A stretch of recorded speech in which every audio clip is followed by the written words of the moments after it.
Nous voici toujours avec notre canapé de place où je vais y faire un point d'échelle en épi. Donc il a sur l'avant une forme un petit peu en biais et sur la devanture il aura aussi une forme en biais. C'est un point qui est réputé pour bien tenir les devantures et les devantures du coup ne fléchissent pas. Il y en a des fois qui s'écrasent, qu'on dit la devanture s'est écrasée. Celle-là, en faisant des points comme ça ne s'écrase pas. À l'école, vous les apprenez droit, c'est comme ça. Moi, je les ai appris en biais. Donc là, voilà. Donc on pique, on a sur la devanture, on a un haut de point, un bas de point. Sur le dessus, on a un haut de point, un bas de point. Donc là, vous me voyez faire, je vais vous expliquer. Donc là, on ressort à ras, voilà.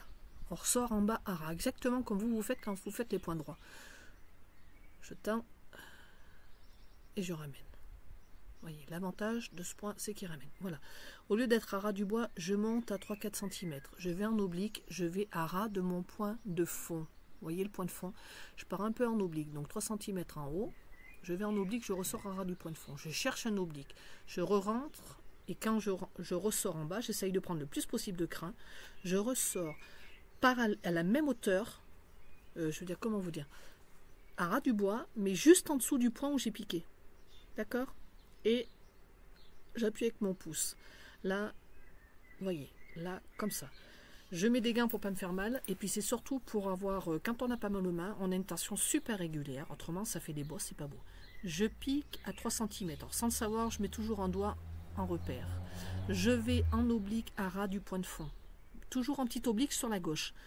Donc là, et après, je vais imaginer avec ma ficelle une oblique correcte. Hop, je repique. Et là, je charge mon aiguille de crin et je ressors exactement en dessous du point où je suis rentré en haut. Mais par contre, à ras du bois. D'accord? Voilà, vraiment à ras. Et je charge bien mon aiguille, c'est-à-dire que je prends le plus possible de crin. Je ne pique pas tout droit. Je tire. Hop. Vous voyez, je lâche pas, ma main gauche ne lâche pas. Hop. Et après, avec mon pouce, je rentre mon crin.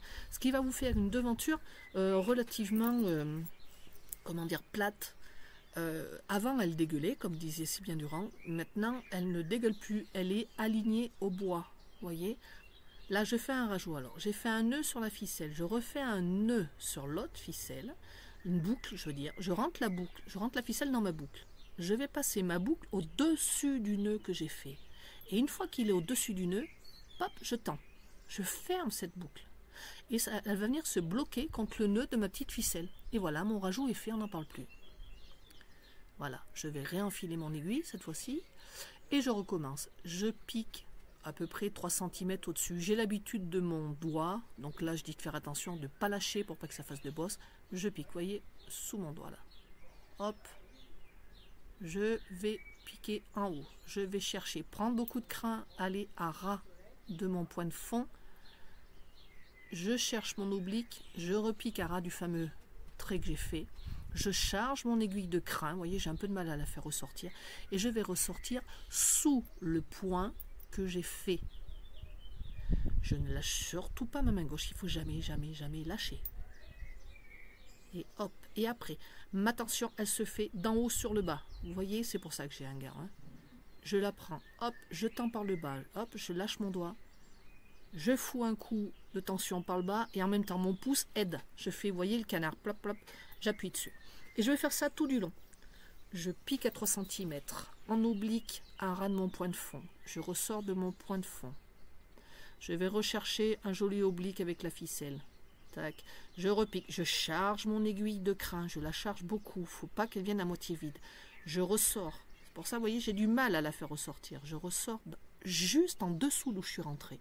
Je ne lâche pas ma main gauche. Et une fois que je suis presque, voilà, c'est ma main droite qui prend la tension, ma main gauche lâche. Et hop, j'appuie avec mon pouce gauche pour que cette devanture s'aligne au bois. Voilà. Il est vrai que ce point d'échelle en épi, les devantures ne bougent pas. Ça marche super bien. Voilà. Vous faites des droites à l'école, vous êtes obligés. Mais moi, je préfère 1000 fois ce point. Voilà, hop, et on tend. Et vous allez faire ça tout du long. Alors là, bon, vous voyez, il est super droit, plus droit. Alors, je dis pas que c'est super parfait, hein, que mes points, mes échelles, mes épis sont super droits, qu'ils sont super réguliers. J'y fais du mieux que je peux avec tout mon amour. Voilà. Voilà, donc vous allez faire ça jusqu'au bout. C'est long, hein, un canapé de place. Alors là, je vous l'ai fait à l'accéléré, mais moi, je ne l'ai pas fait à l'accéléré, je l'ai subi. Hein. Faut jamais, jamais, jamais lâcher la tension de la main gauche. Ça, je le vois tout le temps à l'école, au Greta de Rion. Faut pas, d'accord? Et puis si vous avez envie d'apprendre, que vous êtes jeune, eh ben venez, je vous l'apprendrai au Greta de Rion.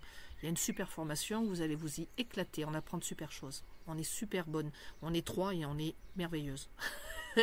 Voilà, allez, j'arrive à la fin, on arrête les bêtises. J'arrive à la fin, donc là je vais l'accélérer. Si vous voyez, mon point d'échelle est un peu plus petit, parce que forcément ma garniture est un peu moins haute, hein, d'accord? Il est au prorata. Je suis désolée, mon chien va aboyer, il y a un cycliste qui passe. Voilà, et on va arriver jusqu'au bout. Voilà, là, voilà. Donc là, je vais en faire encore 2 petits points. Voilà. Et quand je vais arriver au bout, donc celui-là va être bon. Et l'autre, je vais le nouer. Vous allez voir, je vais repiquer en haut, aller à ras de mon point de fond, revenir, repartir sur l'adeventure. Et quand je vais ressortir en bas de l'adeventure, là, je vais l'enrouler sur mon aiguille. Vous voyez? Voilà, 1 fois, 2 fois, clac. Je ne lâche toujours pas ma main gauche, c'est le même truc. Je passe mon aiguille, je tire sur mon fil. Hop, voilà. Et je tire, et je tire, et je tire, et le nœud va se faire. Clac, il est fait. Voilà, on n'en parle plus. Je refais un deuxième petit nœud pour le bloquer. Et après, bon, bah ça, c'est mon patron, M. Durand, qui devait être un gros maniaque, m'a dit jamais laisser les fils sur l'adeventure. Sur n'importe quelle garniture, hein. On le repasse sur le dessus. Dans le chat, on tire, pop, pop, un petit coup, on fait rentrer le fil. Voilà. Autant de fois que vous avez de ficelle, autant de fois vous me rentrez ces trucs. Moi, vous me rentrez. Moi, je rentre. Je souhaite que vous le fassiez comme ça. Voilà. Donc, comme vous allez voir, eh ben, ça fait mon bourrelet est en partie fait. Il me reste plus qu'un seul point à faire, si je dis pas de bêtises. Je sais plus si j'en ai fait 1 ou 2, mais en général, c'est 1 et le point est terminé. Que vous, quand vous faites des points droits, vous en avez plusieurs. Voilà. Et vous voyez, j'arrive à la fin. Ma devanture est droite. Ah oui, je m'aide avec la pince, j'ai pas assez de ficelle. Voilà. Et voilà, il faut bien que ça soit rentré. Bien plat. Et vous voyez, c'est plat et c'est terminé.